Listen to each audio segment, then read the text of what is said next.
changing matchups. And we are in a Champion Select. We are into Game 1 of the MSI 2019 Finals. Team Liquid taking on G2 Esports. And what shocks me already was TL was on the receiving end in 96% of their games of the Taric ban. It's TL themselves actually dropping it off the table. Oh, I take that back. We do have, the graphics are wrong. G2 is the blue side here. They are the ones who banned Taric. They are the ones who dropped that off the table here, as Team Liquid do again receive that ban. So it is G2 with the Galio, the Taric, and the Rise ban. Fascinating that they actually look to take that one away. Typically, when we see Team Liquid playing on the red side, they actually put a lot of focus onto denying that Rise pick away from their opposition. Or actually, in their semifinal, they left it open, and then they traded it to grab the Sylas themselves. Exactly. The Sylas has been their most successful of the flex picks, and the Rise so successful for G2. So it's so weird to see each team banning those two champions out and leaving up the junglers. Let's take a look here. And there it is. The Jarvan is going to be the first one locked in. So much success throughout this tournament with junglers that have the ability to make the early game impact on the different lanes. And again, I want to reiterate, the graphic has been updated. G2 did choose blue side for Game 1, as was their right as the higher seed. This is Wonder taking the Jarvan, bringing it out of Smithy's hands, giving it to Jankos. Now, I wonder if Team Liquid do what they often did during the group stage, or the second half of the group stage rather, and prioritize this bot side of the map. In their semifinals, they usually went for the Sylas into jungle pick, whether that be the Rek'Sai, the Jarvan, and sometimes even the Skarner. But this time right now, they've already locked in Varus. This heavily suggests that with the Galio gone, Tahm Kench should be the priority. And some of the reasons throughout this turn that we've seen so much priority put on Varus, very strong laner. Also, bringing the ultimate with that crowd control to the mid-game team fights is a huge part of the identity of Team Liquid. Speaking of identity, Xmithy gonna lock in the Skarner. This was the champion that he used to get that fourth game victory over Invictus Gaming, picking it into the Rek'Sai and finding a lot of success. And I think Team Liquid, they didn't want to go Tahm Kench here because they were afraid of the Xayah-Rakan duo. And they have the option to pivot right now, but it looks like that they don't want it.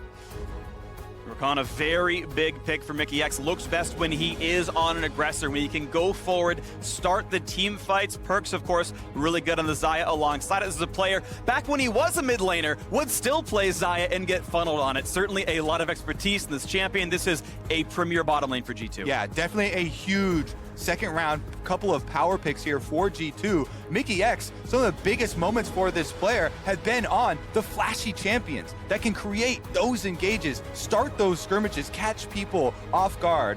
And one of the reasons, Vedish, you're kind of alluding to possible pivots away from Tahm Kench after the Rakan, with the charm up, you can collect multiple members, with your CC and your engages. He does have to be a little bit careful of the burst damage coming out of the other side, and oftentimes we'll see teams that are against Rakan, especially in the mid lane, draft some of that burst damage to try and instantly kill him upon initiation, because that is the weakness of the champion, bit squishy. G2 now looking to take away some of the safe picks that Impact has often defaulted to, the Kennen being the main one. They may look to take away the Gangplank, but he didn't actually play it a single time in their best of 5 against Invictus Gaming. So we'll see what G2 look to take away off the board. Maybe they look to take away Jensen Syndra or Orianna if they consider it a big threat, considering that the LeBlanc is already gone away from Caps. Lissandra, of course, up as well if we are going to see mages throughout in the mid lane here. One final ban for G2 Esports. How good is their homework? What do they think Team Liquid would pick to best round out the composition? Vladimir is off the table. It's 2 bans at Impact.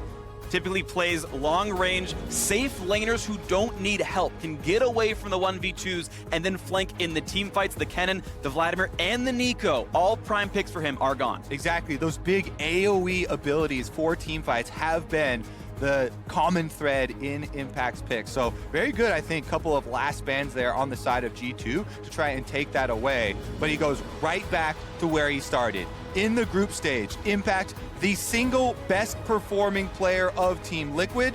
Gangplank was a mainstay, tries to stay safe on the top side, and a big difference between Gangplank and the Kennen or Vladimir is that the ultimate can be committed without having to use your teleport to the other side of the map. Well, now we see the Swain coming out from G2. Expectations are that this will be put up towards the top side. This was something we saw from Europe actually a lot last year and was a very common answer to things like the GP. We're also actually seeing a Morgana in the mid lane for Caps. This came out yesterday up against Faker for the side of Caps, and he wasn't able to have a huge amount of impact on it.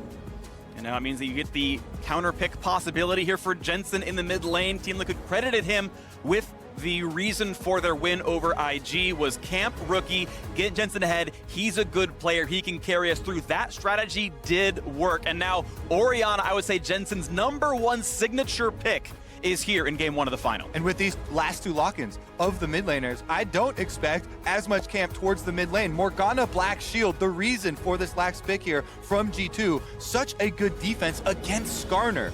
Makes it so you don't have to pay those QSS taxes quite as quickly and quite as focused there. The Black Shield's such a good defense. So we will see how they get through the early game here, because again, my eyes turn towards the top side. This Swain pick for G2 seems to be one of the most advantageous points. My expectations are that both teams actually look to invest a lot of resources towards the bot side of the map. I wouldn't be surprised to see Jankos actually make a level 2 play down on the duo to try and burn some summoner spells and see if they can leverage the level 6 spike of this Zyra Khan. Biggest choice for Jankos. Will he go for the bottom side like you're talking about, or try and dive the gangplank? We've got to see. Coaches shake hands after game 1 of Champions Select, a best of 5. There are at least 2 more drafts to go, but we're hoping it goes all the way to that 5th game. It's on to the 10 players' hands now. You hope the guidance you gave them was enough. You hope their practice got them ready for this event. But this will be the first ever major championship for North America and the first for Europe since 2011. G2 are the new ones to hold that mantle in Europe, and Team Liquid were built for this, to create a team that could win out of North America.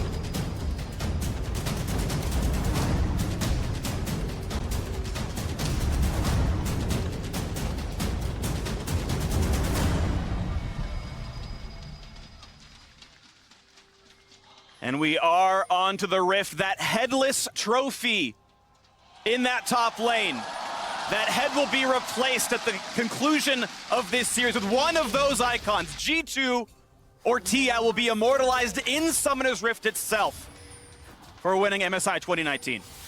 I just want to revel in a couple more seconds for the fact that merely us being here now in this finals, G2 and Team Liquid have forced the entire competitive League of Legends scene into a paradigm shift. EU and NA fighting for everything. Whew. That was a great moment, Kobe. I liked it a lot. Right, I'm glad you were here to share it with me. But And the fight is already beginning. A knock-up there on Jensen, getting auto-attacked a bit. He should stay alive if the pool comes down, and a flag drops him dangerously low. Mickey could have considered actually committing the Ignite initially, but out they go after he earns about 30 gold. Jensen is sitting on the cleanse. Mickey, the cooldown of the W is coming up soon. They could look for a play onto Core JJ. Forced to flash very early on. Questionable decision-making there from Core JJ. Yeah, waiting in the brush, knowing 4 members are coming just to get a tongue lash, and then having to blow your flash for it. North America already on the losing end here of the level 1. But TL's bottom lane will be able to get priority in this 2 versus 2 because Perks and Mickey forced to assist in terms of the early jungle advantage. But actually, Core JJ and Double F not going to try and leverage this right now. So actually, it's going to be a very even start. And you can watch the pathing for the Jarvan of G2 right now. Jankos is in the river right now. Scuttle spawns in a few seconds, but he's already next to that brush as well. If there is a gank to be had, now he's on a ward, so it's not going to be too stealthy. But if there was an attempt for a bot lane pressure, it would be there.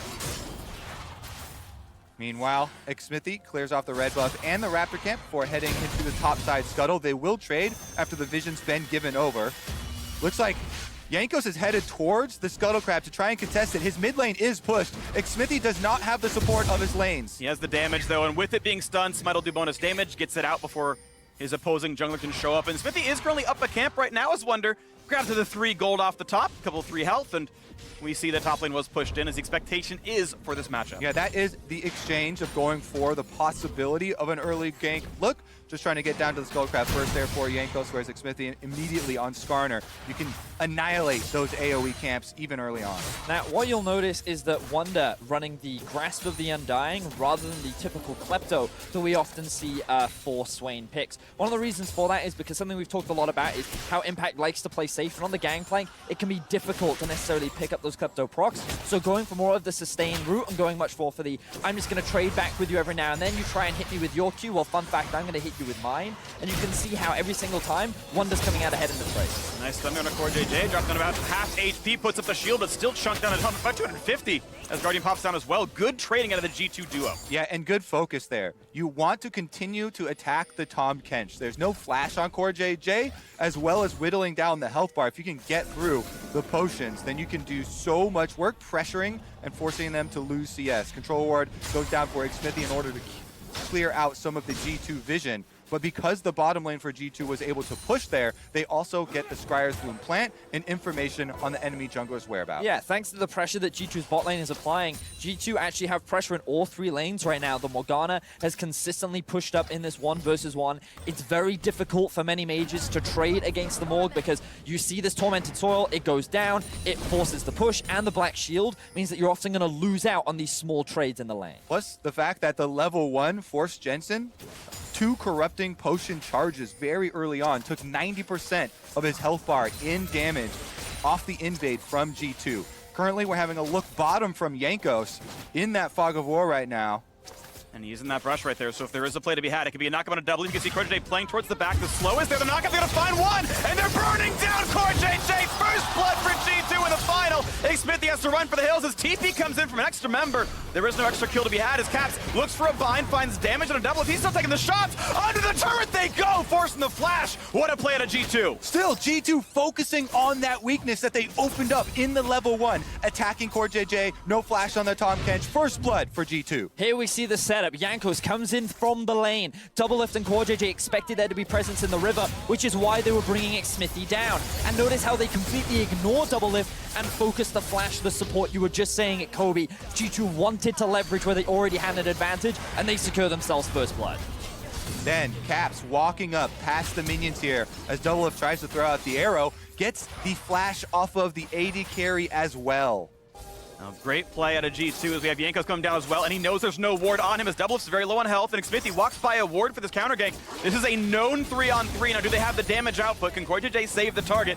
The slow comes in, MickeyX jumps back, and it looks like for now a safe recall, but that recall can be stopped. There are wards in that brush. Great positioning there from Core JJ to keep his AD carry alive. They're gonna go. Ooh, they're going on Xmithie. They know Doublelift isn't there. The slow is there on a Tahm Kench. He can eat for a little bit, but he's gonna be knocked up. And here comes the TVs from everyone else. They try to buy some time, but Core JJ gonna die yet again. No TV for Doublelift. Instead it's Swain here, and the Gangplank as well. The barrels come in, but there's no chain. He's gonna flash back to safety. The knockup coming in. They're gonna get yet another one. A double kill for Perks. And G2 lead the game with 3 kills at 6 minutes. 2,000 is the goal lead as they find multiple successful ganks down towards the TL duo. An explosive start right now as Jensen now tries to trade with Caps. Does put the shield on. QW might kill him. Black Shield, he flashes. Doesn't dodge the damage, but does stay alive. Jensen trying to do work there in the mid lane with a disaster for Team Liquid that has gone on the bottom side. G2 are continuing to keep up this pressure. Doublelift on the ward here, getting the recall off, but Xmithie and Core JJ still far up in the lane, so as soon as it completes, Jankos and MickeyX know they can go for this. And notice how both top laners have just gone back to base. Wonder is waiting for the potential TP as Impact immediately comes in. At this point, Xmithie and Impact realize they cannot win a 2 versus 4, so they split apart and they get away with minimal losses if they can. Yeah, G2 know that in all scenarios, they will be up 1 member because Doublelift does not have teleport on the Varus, and they force him back to base. So even if teleports go off, they will always be answered, and G2 is able to take advantage of those numbers. And now Impact is in this awkward situation where a slow push has started against him. So in a matchup where he's constantly getting harassed and is forced to kind of play under his turret, he's now forced to overextend without a flash against a level 6 Swain that already has a very big CS advantage.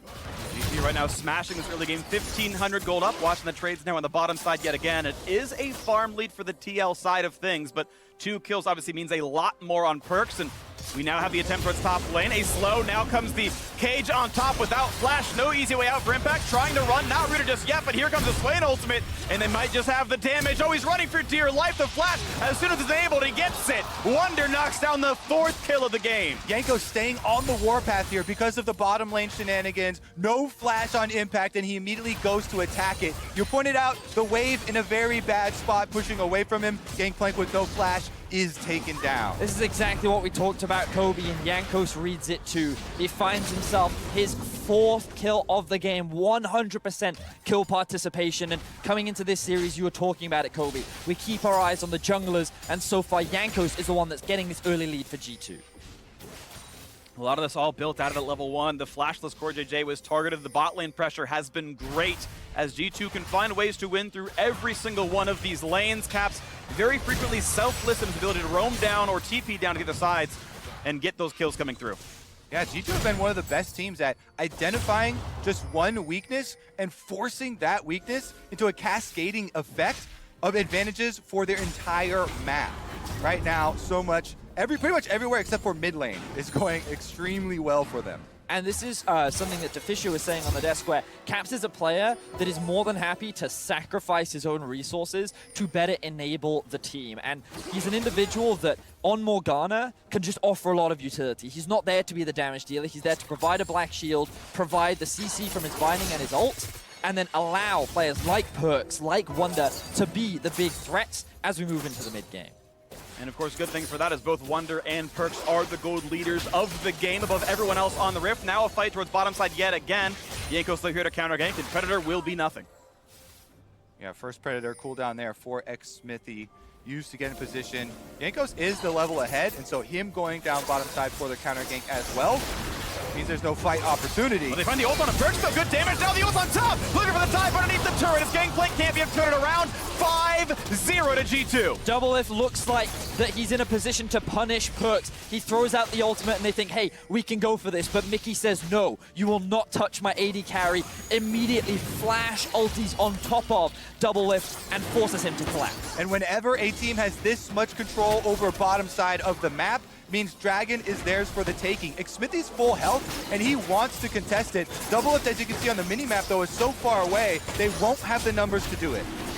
Tormented Soul helps guarantee it, and the last auto attack comes through as the Dragons picked up at 10 minutes. G2 Esports, the gold lead already, 3,000. The Ocean Drake helps cement it. They are smashing game 1. Take another look at this. Core JJ uses the Devour onto Doublelift, and as you said, they did get the ultimate, but Mickey X goes right in, immediately lands a knockup, and we're back to live, back to a dead Tom Kench. Looks like Core JJ ulted the Skarner in, but there were already reinforcements, and a 3v2 is an easy kill. This is getting out of hand. Team Liquid falling away rapidly as you do have an answer for every single move that is made. Jankos is popping off in this game. He just seems to be in the right place at the right time at every single moment. He has been involved in every single kill, and he's almost at a point where he has that license to kill. Yeah, just a case of hammering an advantage on the map in the same spot over and over and over again. Team Liquid trying to make plays there, but they're so weak that they're always starting with a disadvantage and overextending here and being punished. Here's another look at the attempt at trying to right what has gone wrong here, but they go right into 3 members. Another teleport is available for G2. They have Caps once again on the Morgana, using it to the bottom side, top side Impact. Oh, Demonic Ascension looking to knock down Impact it again, forces the flash out of him. This time Wonder can't chase through, but it's still a big summoner down, and as Jankos comes up and kills a wave of ward, Impact is no longer allowed to lane up here.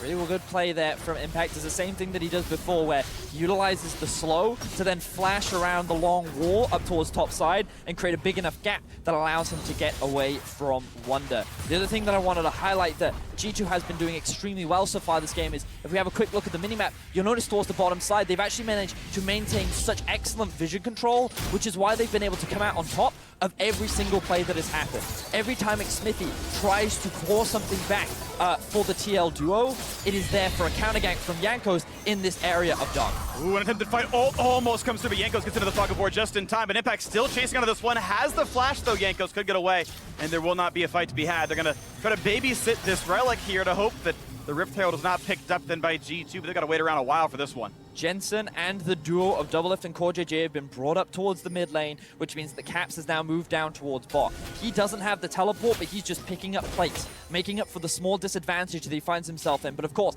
Impact with the Gangplank ultimate can mitigate this and keep that bot tower alive. Yeah, and even with the Gangplank ultimate, Caps gets another plate off that turret. That is about half the value of the Rift Herald Eye itself. So in him continuing to push down bottom, they still get some value out of Team Liquid camping that objective. Ooh, nice ult right there by Perks. Gets away from the shockwave. Jensen's first of the game, it looks like, and still no kills on the board for TL. The best they've gotten is denying picking up the Rift Herald, but bot lane still hemorrhaging gold in every single one of these lanes, aside from mid, a lead here for G2.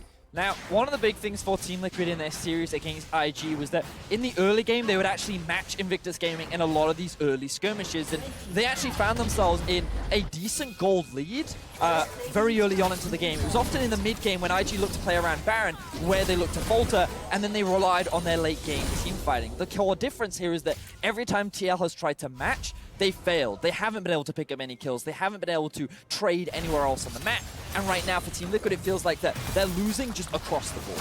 They might be losing even some more as the fourth play comes out of top lane. Here comes a dive on Impact yet again. Demonic Ascension, but can they burn him down? Yes, Doublelift is there to turn around the first kill of the final, but Jankos able to cleanly walk away, gets the flash out of the tongue lash. So Team Liquid finally answer back. CoreJJ with a clutch ultimate to help cut off the escape route of Wonder, and the arrival of Doublelift secures Team Liquid's first kill of the game. They have to keep looking for those opportunities. You have to fight your way back into a game. If something that we have learned over the last couple of international tournaments, you cannot sit back and hope for the mistakes of your opponent to get you back inside. You have to create some opportunities. And you're going to have to create a lot of them because G2 have an overwhelming early game lead. And it's what we saw from SKT yesterday when they went up against G2 in Game 4. SKT nearly pulled it back with their miracle plays. And now we get to see here the dive being set up from G2. Doublelift coming in from the lane, a beautiful flash ultimate. And the rest of G2 are nowhere else to answer. The Morgana doesn't have the teleport. The Zyrakan have just gone back to base. Very easy punish from the side of Team Liquid. In the aftermath, G2 back out on the map there with Perks, are able to finish up the turret, and now the only outer turret that is left standing for Team Liquid is that mid lane. That is their bastion of hope. That is their point of defense right now. With the dragon spawning, I think it will be dangerous for them to even attempt to go out into neutral territory, and they should probably remain defensive at this time. They simply do not have the extra information to try and set up an offensive move. We'll see if Team Liquid's defense can be good because G2 have to keep the pressure on. The next Drake has spawned very recently. We have 5 minutes until Baron, but the mid lane's already there. That bastion of defense just being shut down. One kill picked up ready to Xfinity, and look out for Jensen rooted. Shockwave is not going to be enough. They trade one for it at the end of it all, and now Yanko's able to walk away off that kill. Yet that's not over! And Wonder's going to find one as well. Impact is summonerless. He's trying to get away from the slows. He's got CoreJJ, but Jankos finds a knockup. Now trying to ferry him to safety, pushed away, but Mickey X finds it again. They look for the kill and the support, and they will get yet another. It's 11-2, and G2 cannot be stopped. G2 find themselves 4 more kills as Doublelift tries to get something back on the other side of the map. They set up the dive on the mid lane. The Zyrakan combined with Caps' Morgana just swept through Jensen, who's just barely able to get something back for Team Liquid. G2 making a statement in game number 1 here. The killer instinct alive in all of them. Going for the dive here. Mickey does get both of them, locking them up. So they pick up the first kill here. Jensen does get away, and with his shockwave, he trades back. The silver lining for Team Liquid getting that 1,000 gold bounty shutdown that you just saw. But then Impact caught in his own jungle here as Wonder and Jankos turn on him. And notice here how Jankos realizes Impact is already dead. He wants to get more targets, so he dives onto CoreJJ. He focuses the support so that he cannot take Impact to safety, and with no flash, there was nowhere for CoreJJ to go. Absolutely immaculate play. Jankos 1-0-9 in the final. He is a man who has stepped up large in G2's big victories. The World Semifinalist and MSI Finals, maybe the champion of that as well.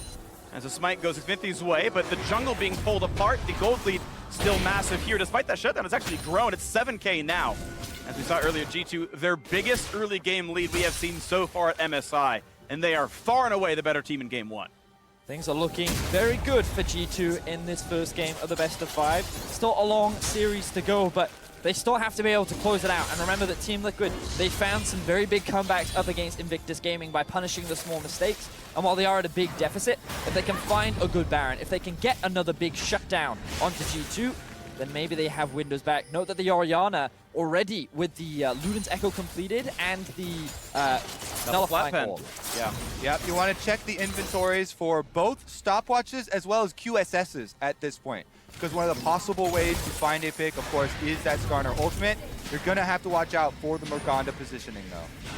3 stopwatches on G2, no Quicksilver Sash just yet. Those picks could maybe happen, but it's probably difficult. Mid lane Siege goes for yet another round, and it's Team Liquid backing off.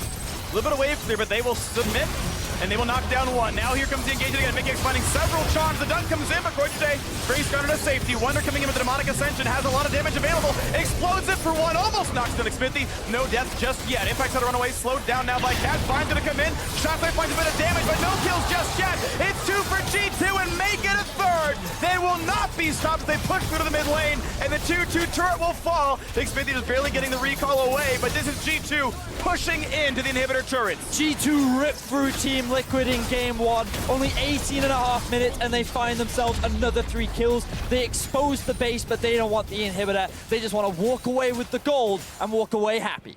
G2 with the lead since the level 1 before. Oh, Double Lift does get hit. Takes some damage onto his Wonder, slows him down as well, but he can't take that fight either. Xmithie hoping that people are outnumbered. There's a squad nearby, actually, and there was not a fight to be had as Team Liquid walks away empty-handed. So the first thing I want to draw viewers' attentions to as we get into this replay is the minimap. Notice where the Varus is, sitting in the top lane, which means this is a 4v5. G2 see this as an opportunity to force the engage, and Mickey focuses on the front line to keep them distracted while G2 get in position. The Jarvan locks down the Tahm Kench. You see a lot of AoE hitting pretty much everyone, yet the Shockwave is yet to come out, but it doesn't matter because Double Lift's ulti misses, and now Jensen is just looking for an opportunity. Yeah, Jensen does hit a Shockwave onto 2 G2 carries, but everyone else on Team Liquid has already been chucked out. So there's no opportunity for any follow-up there, and G2 steamroll ahead. They've opened the way into Team Liquid's base. Inhibitor turret destroyed. Also great awareness from Caps at the very end of that replay. He sidestepped a Varus Q in the midst of all that chaos. Just to have that awareness in that moment meant that Team Liquid, again, could have found that one small shutdown, but G2 end up losing no one. All right, all that's left now for G2 is a bit of control around the Baron buff. They've already opened up Team Liquid's base. If they get the Baron, that will be the power they need to finish it off.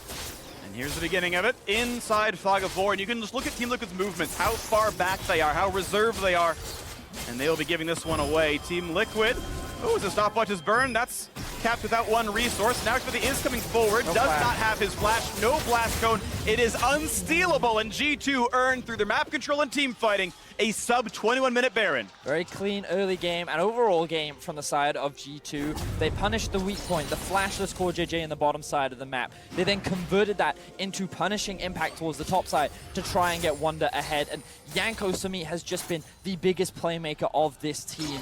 1-0 and 12, been involved in 13 of the 14 kills. He has stepped up massively throughout this tournament, and he is carrying G2 through this game 1. Definitely has been an exceptional snowball here from G2. Team Liquid, when they continue to look for those plays to try and fight back into the game, there has always been an answer at every turn from G2. It's resulted in a very one-sided game. Now with Baron buff, they are knocking at the doors. Team Liquid gonna grab the best that they can with Impact still pushing the bottom lane as they lose the health of this top side turret. It's wave clear and waiting, and hoping they don't lose too much. Mid is pushed in now as well as G2 continue the 5-man siege. Now notice how G2 have split up across 2 lanes. They're not all funneling into one. They don't want to give Team Liquid that opportunity that they found against Invictus Gaming. The Spooky Ghosts are going to come out from Caps as he looks for a binding. Slow, and now a bind for the Xmithie. Will this be the engage? They put their feathers down. No root. Shockwave on the 3.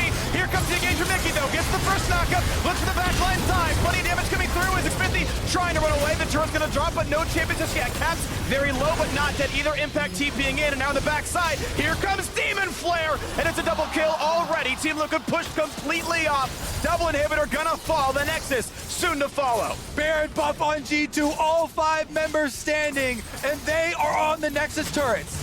G2's first international championship since 2011 could be coming in now. One Nexus turret falling. They hope as game 1 of 3 could happen for them, but they will back off. 23 minutes in, they will wait. They will reset. With more than a minute to Baron, the flash re-engaged. They caught Jensen unaware. What a great kill for Mickey. They find the second as well. Psych, they're gonna end the game. No, they're not. They're gonna reset after all. The bait and switch into the bait and switch. G2, they look like they wanted to try and finish it there with the respawns of Double Lift and Impact. They do not want to overcommit. They're going to walk away with the kills, extending it to 18-2. They have a 13,000 gold lead, and they're going to be happy with that for now. Freak with the triple psych there. Yeah. Does get me. Let me remind you, this is the first game of a best of 5. Here is another snare, though.